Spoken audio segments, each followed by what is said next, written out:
আমি যোগ্য বাপ, হ্যাঁ আমি যোগ্য ভাই।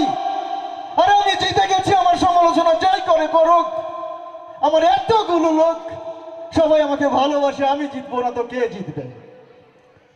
আমি জিতে গেছি, ওরা যখন বলে ও ভাই সত্য শিখেছি। আমি জিতে গেছি তখন ওরা যখন বলে আমি ন্যায় বিচার শিখেছি। আমি তো জিতে গেছি তখন যখন দেখি ওরা পরিশ্রমের বাইরে বাড়তি কোনো কিছু চাই না। আমি জিতে গেছি তখন যখন দেখি ওদের মধ্যে কোনো লোভ নাই, লালসা নাই, ওদের মধ্যে ইমোশন আছে, কিন্তু পরোপকারিতার দিকেই সেই দিকে নিজেকে ধাবিত করে। ও আমি তো জিতে গেছি তখন যখন দেখেছি আমার শিক্ষকরা ক্লাসে 20 মিনিট পড়ালে বাকি 40 মিনিট তাদেরকে আদর্শিক মানুষ তৈরি করবার জন্য ইনস্ট্রাকশন করে। আমার প্রত্যেকটা ছেলে মেয়েকে সেভারাল টাইম আমি বলবার চেষ্টা করেছি, ও মেয়ে তুই নিউরনে এসে কি পেয়েছিস? ওরা বারবারই বলবার চেষ্টা করেছে নিউরনের টিচারদের চমৎকার পার্সোনালিটি। আর আমি তো জিতে গেছি তখন যখন ওই শিক্ষকদের সত্যিকারের শিক্ষক বানাতে পেরেছি।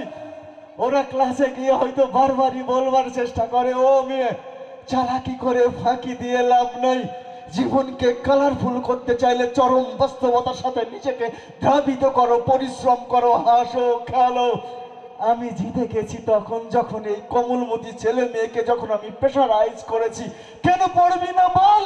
আমি আঘাত করা সত্ত্বেও টপ টপ করে চোখ দিয়ে পানি ফেলেছে, কিন্তু প্রতিবাদ না করে উল্টা জেদ ডেভেলপ করেছে।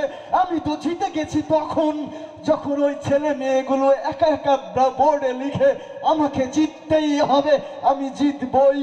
বিশ্বাস করো, নিউরন পড়িয়ে তোমাদেরকে জিতাতে পারবে না।